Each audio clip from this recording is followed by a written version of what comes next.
नमस्कार, खबरें जारी न्यूज स्टेज पर मैं हूं आपके साथ मकसूद खान। आपके मुद्दे में बात होगी मध्य प्रदेश की, जहां पर उपचुनाव के बाद से ही कैबिनेट विस्तार की अटकलें एक बार फिर से तेज हैं। हालांकि सीएम शिवराज से जब इस बारे में पूछा गया तो वो इससे टाल गए। शिवराज कैबिनेट में इस वक्त करीब 6 मंत्रियों के पद खाली हैं। ऐसे में उपचुनाव के बाद से लगातार ये चर्चा गर्म है कि जल्द ही शिवराज कैबिनेट का एक्सपेंशन होगा। आज चर्चा इसी मसले पर कि बीजेपी में मंत्री पद के लिए एक अनार 100 बीमार वाले हालात हैं। दूसरी तरफ कैबिनेट विस्तार में देरी की वजह क्या सिंधिया फैक्टर भी है? निकाय चुनाव में क्या गुटबाजी की से बचने के लिए ये कैबिनेट का विस्तार टाला जा रहा है? तमाम खास लोग हमारे साथ जुड़ेंगे बातचीत के लिए, लेकिन पहले ये रिपोर्ट। मध्य प्रदेश के 28 सीटों पर हुए उपचुनाव में बीजेपी की शानदार जीत के बाद अब नजरें मंत्रिमंडल विस्तार पर है। खुद सीएम शिवराज का दिल्ली के चक्कर लगाना और सिंधिया के साथ मुलाकात से इन अटकलों को और हवा मिल रही है। लेकिन इन सब के बीच गुरुवार को जब शिवराज से मंत्रिमंडल विस्तार पर सवाल किया गया तो वे इसे सीधे तौर पर टाल गए। सर, मंत्रिमंडल विस्तार सर काफी अटकलें लग रही हैं सर। जब होगा तो अटकलें शांत हो जाएगी। सर 8 को क्या कुछ जल्द होगा? 8 तारीख को तो संभव है। 2 की नहीं, अभी तिथि तारीख। दरअसल उपचुनाव जीतने के बाद बेशक शिवराज ने एक किला फतह कर लिया हो, लेकिन अब मंत्रिमंडल विस्तार की राह शिवराज के लिए इतनी आसान नहीं है, क्योंकि पिछले मंत्रिमंडल विस्तार में कई एमएलए मंत्री नहीं बन पाए। इनमें रीवा से 5वीं बार चुनाव जीते राजेंद्र शुक्ला थे, सिलवानी से बीजेपी विधायक रामपाल सिंह थे, बालाघाट से 7वीं बार विधायक गौरीशंकर बिसेन थे, संजय पाठक और अजय बिश्नोई भी मंत्री नहीं बन पाए थे। ये सभी विधायक पिछली शिवराज सरकार में मंत्री रहे थे। शिवराज कैबिनेट में मौजूदा समय में 6 मंत्री पद खाली हैं। इनमें तुलसी सिलावट और गोविंद सिंह राजपूत की जगह तो पक्की है। इसके बाद शिवराज मंत्रिमंडल में 4 मंत्री पद और बचेंगे। उपचुनाव में 3 सिंधिया समर्थक मंत्रियों की हार हुई है। सिंधिया की कोशिश होगी कि वो अपने समर्थकों को मंत्री बनवाए। ऐसा हुआ तो फिर शिवराज मंत्रिमंडल में सिर्फ 1 मंत्री पद बचेगा, जबकि बीजेपी के कई ऐसे दिग्गज हैं जिन्हें मंत्री पद की आस है। मध्य प्रदेश में मंत्री पद कम है और दावेदारों की लिस्ट लंबी है। जानकारों की माने तो आने वाले समय में एमपी में निकाय चुनाव होने हैं। ऐसे में निकाय चुनाव से पहले मंत्रिमंडल विस्तार से गुटबाजी को हवा मिल सकती है। यही वजह है कि तमाम अटकलों के बाद भी लगातार कैबिनेट विस्तार टल रहा है। हालांकि इसके पीछे बाहरी भाजपाई यानी सिंधिया और उनके समर्थक और मूल भाजपाई यानी बीजेपी के पुराने दिग्गजों के बीच जारी रस्साकशी भी है। बहरहाल मंत्रिमंडल विस्तार में लेट लतीफी से कई सवाल खड़े हो रहे हैं। मसलन बीजेपी में मंत्री पद के लिए एक अनार 100 बीमार वाली स्थिति है। कैबिनेट विस्तार में देरी की एक वजह कहीं सिंधिया फैक्टर तो नहीं? निकाय चुनाव में गुटबाजी से बचने के लिए कैबिनेट विस्तार को टाला जा रहा है। कैबिनेट विस्तार में देरी से क्या शासन का कामकाज प्रभावित नहीं हो रहा है? Team news state. तो तमाम खास लोग इस वक्त हमारे साथ मौजूद हैं। वरिष्ठ पत्रकार राजनीतिक विश्लेषक जयंत वर्मा जी हमारे साथ आज मौजूद हैं। बहुत स्वागत है आपका। बीजेपी की तरफ से रजनीश अग्रवाल जी हैं और कांग्रेस की तरफ से दुर्गेश शर्मा जी हमारे साथ मौजूद हैं। आप दोनों का भी बहुत स्वागत है। रजनीश अग्रवाल जी, चुनाव जीत गए, इंतजार था कि उसके बाद कैबिनेट का एक्सपेंशन होगा, क्योंकि बहुत से लोग दरअसल उम्मीद भरी नजरों से इस वक्त बैठे हुए हैं, तो उनकी उम्मीदें कब पूरी करेंगे मुख्यमंत्री?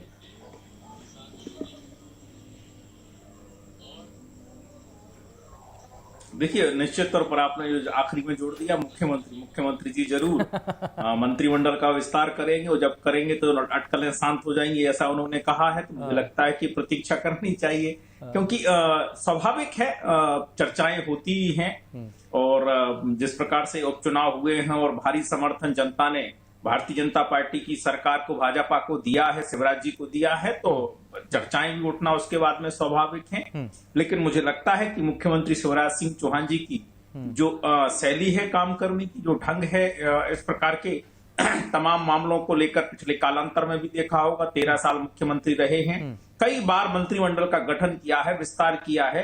तो उसी दृष्टिकोण से सबसे चर्चा विमर्श करने के बाद में और मंत्रिमंडल का विस्तार कर देंगे। लेकिन कब करेंगे, किनको शामिल करेंगे, ये मुख्यमंत्री जी का संवैधानिक अधिकार है, बेशक इसको स्पष्ट कर पाएंगे। ये उनका विशेषाधिकार भी है। लेकिन रजनीश जी, दरअसल बीजेपी में बहुत सीनियर ऐसे नेता रहे हैं जो पिछली बार भी कैबिनेट का हिस्सा बनने से चूक गए थे, चाहे वो गौरीशंकर बिसेन हो, अजय बिश्नोई हो या फिर राजेंद्र शुक्ला हो। तो ये तमाम लोग एक तरफ हैं, दूसरी तरफ हाल ही में दरअसल अटकलें इसलिए भी हो रही है ना कि सीएम और सिंधिया की मुलाकात हुई थी। सीएम सिंधिया के अगर कहें हम गुट या उनका कोटा, क्योंकि कांग्रेस में तो यही होता आया था। अब बीजेपी का खैर आप कहेंगे कि सभी पार्टी के कार्यकर्ता हैं, सब एक हैं, लेकिन उनके 3 मंत्री हार भी चुके हैं। 2 मंत्रियों तो जो सीनियर है वो तो वापसी उनकी हो सकती है, चाहे वो गोविंद सिंह राजपूत हों या तुलसी सिलावट हों। तो ये अंदर बाहर वाली जो चीज़ें हैं, क्या अब चुनौती ज़्यादा बड़ी है पहले के मुकाबले?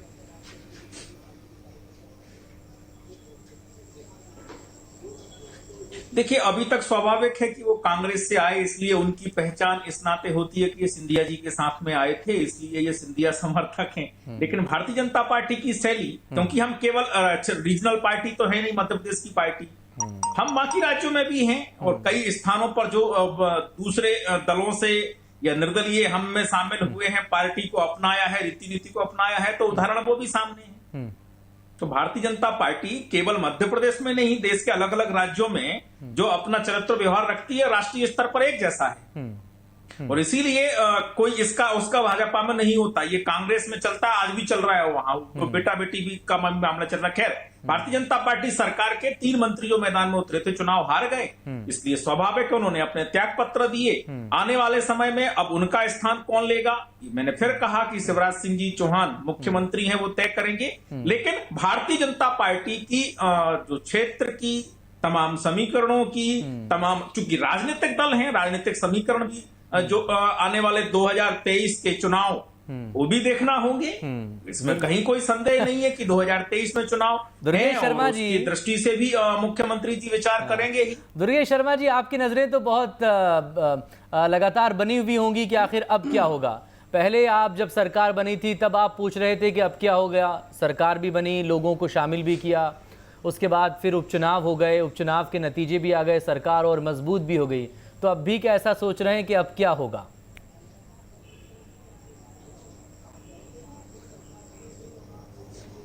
मकसूद जी, कई छोटी छोटी टोलियों का एक कबीला बन गया है और वो अपने आप को एक कारवां समझ के सोचता है कि हम देश को जो है अपने हिसाब से लेके जाएंगे।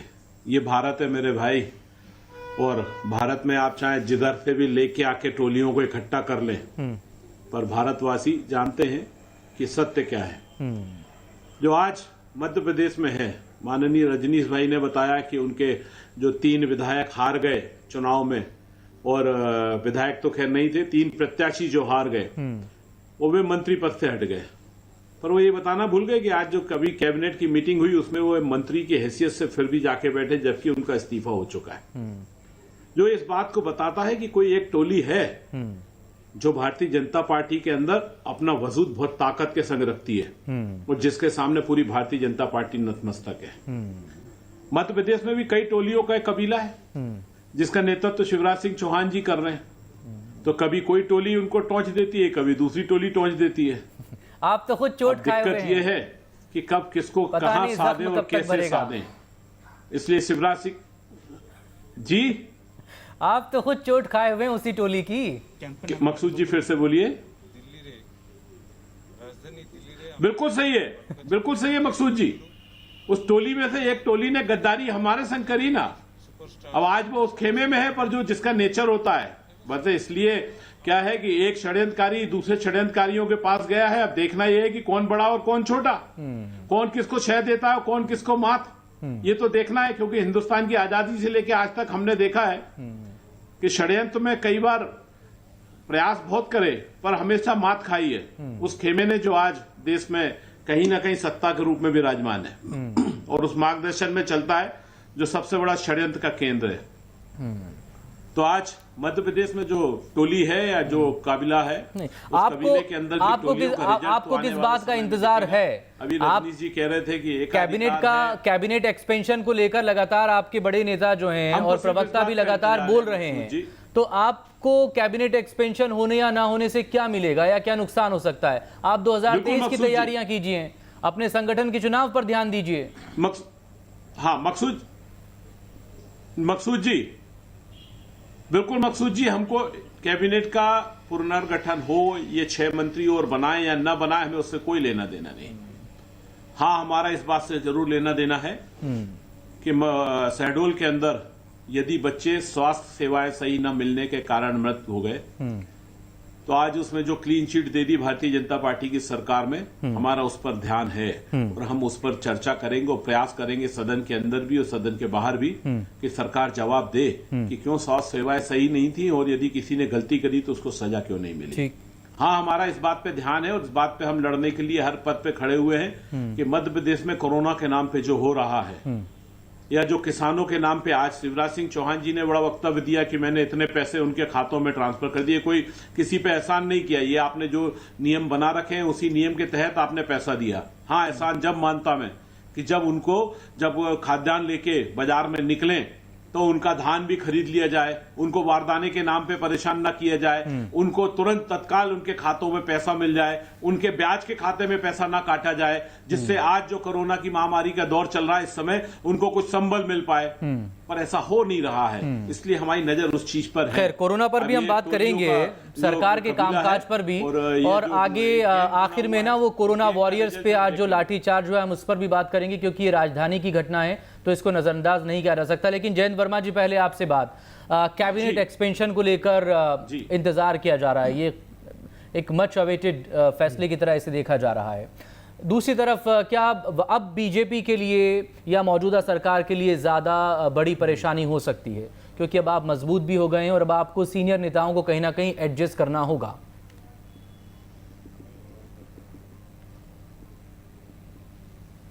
जी देखिए मकसूद भाई, अब कैबिनेट एक्सपांशन करना ये इतना मतलब तलवार की धार पे चलने जैसा है मुख्यमंत्री के लिए, क्योंकि जो चुनाव हार गए थे ज्योतिरादित्य सिंधिया जी के समर्थक 3 मंत्री, उनने इस्तीफा तो दिया है मुख्यमंत्री को और वो इस्तीफा स्वीकार करके राज्यपाल को अभी नहीं भेजा गया है, तो वो मंत्री बने हुए हैं। अब यदि उनका इस्तीफा स्वीकार करने की भी मतलब अभी स्थिति नहीं बन रही है मुख्यमंत्री के लिए, क्योंकि उसके बाद जो जगह रिक्त होगी उसमें फिर ज्योतिरादित्य सिंधिया के कोटे से ही लोगों को रखना पड़ेगा। ठीक। और फिर जो पुराने इतने सारे जो बड़े विधायक हैं, कई बार 6-6 बार, 4-4 बार, 5-5 बार के विधायक भी हैं, और उनको एकोमोडेट करना, अनुभवी हैं वो सब। उसके अलावा जी हाँ, उसके साथ जो संगठन मंत्री इनके होते हैं, जो राष्ट्रीय स्वयंसेवक संघ के प्रतिनिधि के रूप में काम करते हैं, वो उनकी रिकमेंडेशंस सबसे महत्वपूर्ण होती है, क्योंकि संगठन भी चलाना है पूरा का पूरा। तो इसको लेके मुझे लगता है कि ये मुख्यमंत्री के अपने, हालांकि संवैधानिक रूप से तो उनका ही अधिकार क्षेत्र है, परंतु उनको दिल्ली से भी पूरी बात करना पड़ेगा, संगठन से भी बात करना पड़ेगा, और ज्योतिरादित्य सिंधिया मतलब सबको साथ लेकर चलना पड़ेगा, भी बात करना पड़ेगा। तो ये बहुत ही मतलब टेढ़ी खीर जैसी, हाँ, सबको साथ लेके चलना है और बड़ा टेढ़ी खीर जैसा है, और इसीलिए इसका एक्सपांशन अभी हो नहीं रहा है। और अभी चुनाव भी आने हैं, नगर पालिकाओं के जो पूरे के पूरे चुनाव होने हैं, उसमें भी अभी फिर गुटबाजी यदि हो गई तो फिर दिक्कत मतलब उसमें एक नुकसान या खामियाजा हो सकता है। इतना आसान नहीं है। अच्छा जयंत वर्मा जी, इस बारे में भी जरूर बताएं, बीच में एक वक्त में मतलब नड्डा जी वगैरह सबसे मतलब बैलेंस बनाने को लेकर भी बीच में बातें हो रही थी वर्मा जी। बैलेंस इस लिहाज से कि एक ही इलाके में बहुत सारे मंत्री हो रहे हैं, खासतौर पर विंध्य की तरफ से जो नेता आते हैं वो अपनी अनदेखी को लेकर बात कर रहे थे। उसमें बीजेपी के सीनियर नेता अजय बिश्नोई ने भी अपनी प्रतिक्रिया दी थी, और बिसाहू लाल सिंह ने भी अपनी प्रतिक्रिया दी थी, जो कैबिनेट मंत्री हैं मौजूदा। तो इसको भी तो एक बैलेंस करना होगा पावर का।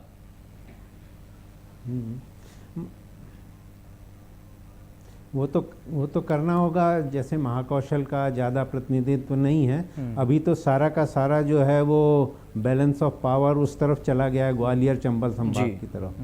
तो और वो मजबूरी भी है, मतलब क्योंकि उन्हीं के चलते ये सरकार बनी है, तो इसलिए अब वो सब क्षेत्रीय प्रतिनिधित्व और फिर उसके बाद सभी गुटों को लेना, ये सब करना, तो मुझे लगता है कि ये अभी सारा फार्मूला जो है, ये फार्मूला अकेले दम पे मुख्यमंत्री नहीं मतलब हल कर सकते हैं, और इसके लिए अभी काफ़ी मेहनत करनी पड़ेगी उनको। ऊपर से जो होमवर्क दिया गया होगा उसको अभी उनको पूरा करना है। तो क्या इसीलिए यथास्थिति बनी रहेगी? काफ़ी समय लगेगा, वेट एंड वॉच की स्थिति रहेगी। देखिए बहुत से पॉइंट्स निकल कर आए रजनीश अग्रवाल जी, तो आपकी प्रतिक्रिया जरूरी हो जाती है। जिन पॉइंट्स को रेज किया है जयंत वर्मा जी ने, मतलब चुनौती इस बार बड़ी है।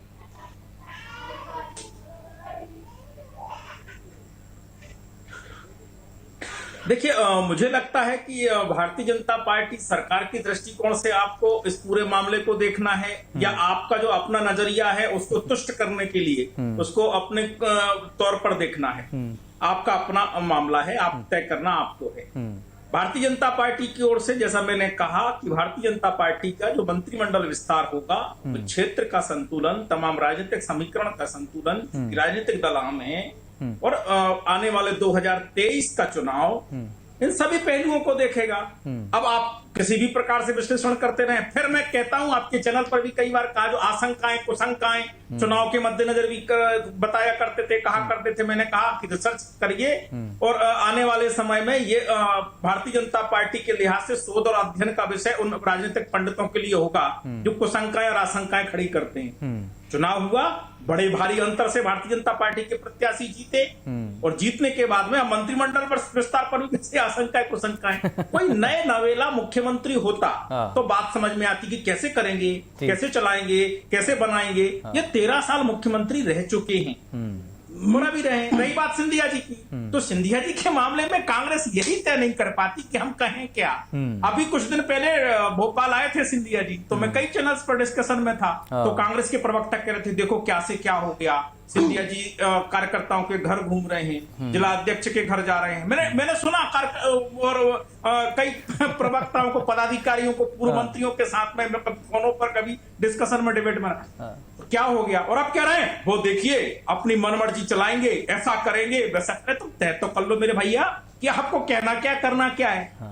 और जो पोषण आहार की बात कर रहे हैं, पोषण आहार में घोटाला करने वाले और तुगलक रोड चुनावी घोटाले में पैसा भिजवाने वाले केंद्र तक जो मामला केंद्रीय एजेंसी के पास में है, जो आप मीडिया के लोग उजागर कर रहे हैं, उसका जवाब देते नहीं बन रहा। आइए सदन में हम पूछेंगे सवाल हमारे कांग्रेस के नेता, कांग्रेस के नेताओं ने किस प्रकार का खिलवाड़ किया, जो जांच एजेंसी आ गया दिसंबर, अब सदन भी आएगा 28 दिसंबर को, तो इस पर भी हमारी नजरें रहेंगी। दुर्गेश शर्मा जी एक रिएक्शन दे दीजिए जरा रजनीश अग्रवाल जी की बात पर। बिल्कुल जवाब सदन में भी देना पड़ेगा। मकसूद जी, जवाब रजनीश जी चिंता ना करें, जवाब सदन में भी देंगे और जवाब आपको यहां भी देंगे। आपकी यहां से जो स्थितियां आ रही हैं, जो छोटी छोटी टोलियां हैं, 10-12 विधायकों के संग ज्योतिरादित्य सिंधिया की टोली, 4-6-8 विधायकों के संग संजय पाठक जी की टोली, फिर आपकी एक नागपुर की टोली, फिर एक आपके जो है संगठन के नाम पे टोली, फिर उसके बाद में आपके खुद के माननीय शिवराज सिंह चौहान जी की टोली। तो ये टोलियों का जो आपका एक कबीला है, इस कबीले के कारण और इस टोलियों के कारण आज मध्य प्रदेश में जो काम होना चाहिए वो काम नहीं हो रहा है। मध्य प्रदेश के अंदर हम परेशान हैं इस बात को लेके कि आप अत्याचार करने में सबसे आगे दिख रहे हैं, किसी के सहूलियत देने में नहीं। कोरोना की रोज बीमारी बढ़ रही है और कोरोना के लिए युद्ध लड़ने वाले लोगों के ऊपर आप लाठी चला रहे हो। मध्य प्रदेश के अंदर स्वास्थ्य सेवाएं पूरी तरह ध्वस्त हैं। मध्य प्रदेश के अंदर महिलाओं पे अत्याचार हो रहा है, निर्वस्त्र करके महिला को पीटा जा रहा है। दुनिया की घटनाएं रोज आज समाज में मीडिया के माध्यम से आ रही हैं, पर सरकार केवल और केवल अपनी टोलियों को संतुष्ट करने में लगी है। इस कारण सरकार जो है मध्य प्रदेश में सुचारू रूप से काम नहीं कर रही। रजनीश अग्रवाल जी प्रतिक्रिया तो इस पर जरूर दीजिए आप, क्योंकि अब वाइंड अप करने का समय है मेरा, आखिरी के 2 मिनट हैं। वो पीसीआर से प्लीज वो जरा तस्वीरें चला दें जो आज लाठीचार्ज हुआ है कुछ देर पहले। रजनीश अग्रवाल जी, आखिर कोरोना वॉरियर्स हम जिन्हें कह रहे हैं, जिन्हें हम सम्मान दे रहे हैं, उन पर लाठियां क्यों बरसाई जा रही है? नहीं, कौन, देखिए मुझे जानकारी नहीं है कि कौन कोरोना वॉरियर्स के बारे में आप बात कर रहे हैं, कब लाठी चली। आपके चैनल पर जरूर बैठा तो हेडलाइंस में आपने सुनाया, खबर दी, तो मुझे जानकारी नहीं है। मैं पता करता हूं कि किसके बारे में आप लाठी चली, क्योंकि वितंडा खड़ा करना सामने वीडियो चल रहा है। रजनीश जी देख लीजिए, कौन सी बात है वो मैं अभी तो नहीं बता सकता, जरूर पता करके मैं बता पाऊंगा। डिबेट में सामने वीडियो चल रहा है, जरूर है। देख लीजिए, कांग्रेस जिस प्रकार बच्चियों के ऊपर लाठी चला रही है पुलिस, उसका खामियाजा चुनाव दर चुनाव नागरिक इसका जवाब दे रहे हैं। जिस प्रकार की फितरत इनकी पूरे देश में रही है, उसका जवाब पूरे देश में जनता इनको दे रही है। जिस प्रकार की ये भाषा बोल रहे थे कि निर्वस्त्र होकर यहाँ महिलाओं के साथ में अत्याचार हो रहा है, यहाँ ये भी खराब हो रहा है। रजनीश जी, मैं दोहराऊंगा तो नहीं। नहीं, सबसे ज्यादा कोरोना से मरने वाले राजस्थान, महाराष्ट्र। रजनीश जी, लगातार हम जो है ना वो तस्वीरें दिखा रहे हैं। मृत्यु दर कोरोना के कारण, ये अब से कुछ देर पहले की तस्वीरें हैं, कांग्रेस अब से कुछ देर पहले की तस्वीरें हैं, भोपाल के ही, औसत बिगड़ा हुआ है। भोपाल की ये तस्वीरें हैं। ये बच्ची के ऊपर लाठी चल रही है, फैलाने वाले कांग्रेस के राज्य, उनके संगी साथी, ये मैंने बनाया हुआ वीडियो है। भयावह स्थिति इनके शासन के राज्यों में पैदा हुई है। महिलाओं पर अत्याचार सबसे ज्यादा राजस्थान में होते हैं। अशोक गहलोत को लेकर, रजनीश अग्रवाल जी, पहले मध्य प्रदेश की बात कर लीजिए ना प्लीज, क्योंकि ये तो राजधानी भोपाल में लाठीचार्ज हुआ है। राजस्थान दुर्भाग्य है, राजस्थान है, राजस्थान जहाँ कांग्रेस का शासन काल है। झूठ बोलते हैं, झूठ बोलते हैं। अबे तस्वीरें थोड़ी ही झूठ बोल रही हैं। मध्य प्रदेश को बदनाम करते हैं। वो महाराष्ट्र, मध्य प्रदेश में दबाव देने में घबरा रहे हो। कोरोना में मृत्यु होती है महाराष्ट्र का, जिसका कांग्रेस के समर्थन से चल रहा है। जो वीडियो सामने चल रहा है, ये मैंने बनाया, तुमने बनाया, किसने बनाया? आरोप लगाते हैं। ये लाठीचार्ज जो पुलिस कर रही है, किसने करवाई? ये घटिया राजनीति करने वाले लोग, जहाँ अरे रजनीश जी, आरोप आपके ऊपर मीडिया के माध्यम से जनता लगा रही है। मुझे सवाल का जवाब नहीं मिला इस पर। महिलाओं के साथ राजस्थान में अशोक गहलोत, मध्य प्रदेश आपको। रजनीश अग्रवाल जी, अगर राजधानी के नीलम पार्क में बेरहमी से जो लोग अपने हक के लिए आवाज बुलंद करने इकट्ठा हो, तो क्या ये तो दमन हो कहलाएगा? क्या बेरहमी से उन्हें मारा पीटा जाएगा? आप तो अतिथि विद्वानों के पक्ष में खड़े हुए थे, ये तो कोरोना वॉरियर्स है, इनके साथ तो और मजबूती से खड़े रहना चाहिए आपको और आपकी सरकार को। मेरे पास वक्त इतनी इजाजत दे रहा है, वक्त ज्यादा है नहीं, लेकिन जयंत वर्मा जी हमारे साथ बने रहेंगे। आपका बहुत शुक्रिया रजनीश अग्रवाल जी, दुर्गेश शर्मा जी आपका भी। छोटे से ब्रेक के बाद छत्तीसगढ़ पर बात करेंगे।